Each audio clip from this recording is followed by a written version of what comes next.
किसी ने बहुत ही अच्छी बात कही है कि पैसे को जेब में रखिए, दिमाग में नहीं। नमस्ते दोस्तों, एक बहुत छोटी सी कहानी है जो मैं आप सबको सुनाती हूँ। पति पत्नी के जीवन में खुशियाँ कम होती जा रही थी। उन्हें इस बात की चिंता होने लगी कि हम पहले तरह खुश नहीं रहते, हमारे ज़िंदगी में तो अब खुशियाँ ही नहीं रही।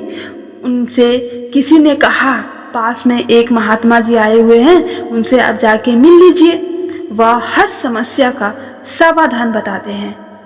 ये लोग गए, जाके महात्मा जी से मिले, उनके सामने बैठे और बोले, महात्मा जी, हम पहले की तरह अब खुश नहीं रहते अपने ज़िंदगी में। महात्मा जी ने कहा, बहुत ही आसान है, बहुत ही आसान है।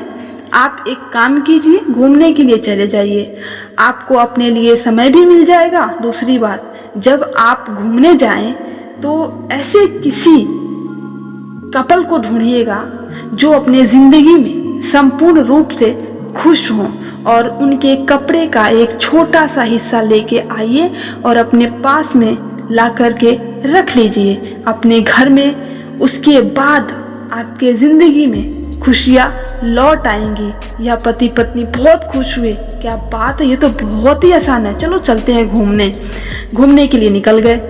अपने राज्य में घूमे, ऐसा कोई कपल नहीं मिला जो अपने ज़िंदगी में संपूर्ण रूप से खुश हो। दूसरे राज्य में गए, वहाँ एक जनता, वहाँ पे जनता जो है, उनमें से किसी ने एक ने कहा कि यहाँ पे हमारे यहाँ राजा रानी बहुत खुश रहते हैं, यहाँ वो लोग अपनी ज़िंदगी में संपूर्ण रूप से खुश हैं। ये गए राजा के दरबार में, जो राजा रानी थे उनको प्रणाम किया और कहे, क्या आप संपूर्ण रूप से खुश हैं? राजा रानी ने कहा, हाँ हम खुश हैं, देख नहीं रहे हो इतना बड़ा राज्य है, इतना हमारे पास किसी चीज़ की कोई कमी नहीं है, हम खुश हैं। फिर उन्होंने कहा, क्या आप संपूर्ण रूप से खुश हैं?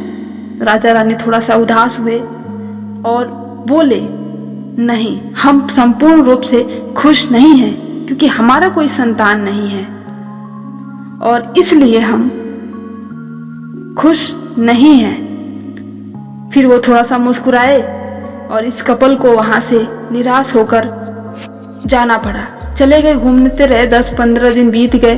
किसी तरह शहर में गए, वहाँ हमारे यहाँ बड़े बिजनेसमैन हैं, उनकी कोठी बहुत बड़ी सी है, सेठ सेठानी जी खुश रहते हैं।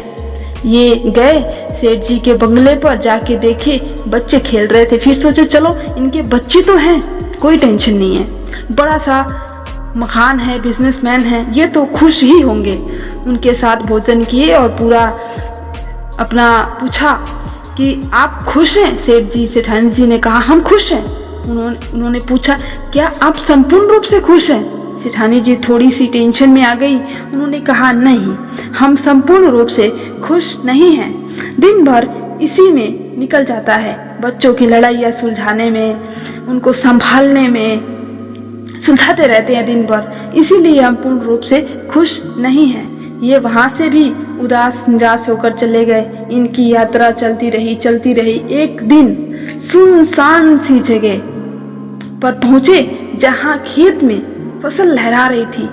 दोनों के चेहरे पर खुशी आ गई कि इस सुनसान जगह पर जो किसान खेती कर रहा है वो तो पक्का खुश होगा। जाके देखे तो किसान जो था वह ब्रेक लेने वाला था लंच का, और लंच ब्रेक में पेड़ के नीचे आके बैठ गया।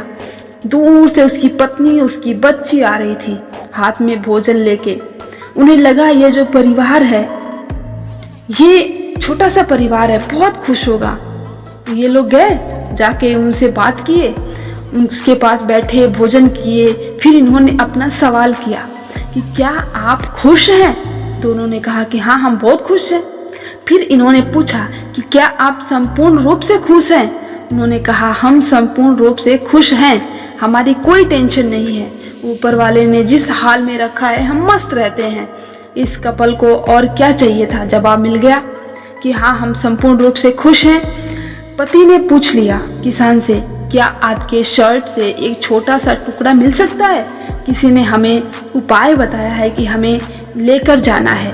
किसान हंसने लगा कि कम शर्ट का टुकड़ा फाड़ के अगर ले जाओगे तो मैं कल क्या पहनूंगा भाई। इन्हें समझ में आ गया कि ये लोग भी संपूर्ण रूप से खुश नहीं हैं। बहुत छोटी सी कहानी है। कहानी का सार यही पूरी तरह से बताता है कि खुश रहना चाहते हो ये नहीं हो सकता। आप कभी पूरी तरह से खुश नहीं रह सकते। हैप्पीनेस जो है वो बहुत छोटी छोटी चीज़ों से, छोटे छोटे पलों से होती है। हम बड़ी खुशी के पीछे, संपूर्ण रूप से खुश होने के पीछे दौड़ रहे होते हैं और जो अभी खुशी है उसे हम खो देते हैं। इस कहानी में याद रखिएगा, हमेशा मुस्कुराते रहिए अपनों के साथ, अपनों के प्यार में। आप अपनों से प्यार कीजिए, खुश रहिए उनके साथ। और अगर आपको ये कहानी पसंद आई तो प्लीज़ हमारे चैनल को लाइक कीजिए, सब्सक्राइब कीजिए और कमेंट कीजिए, अपने दोस्तों के साथ शेयर कीजिए। मिलते हैं अगली वीडियो में।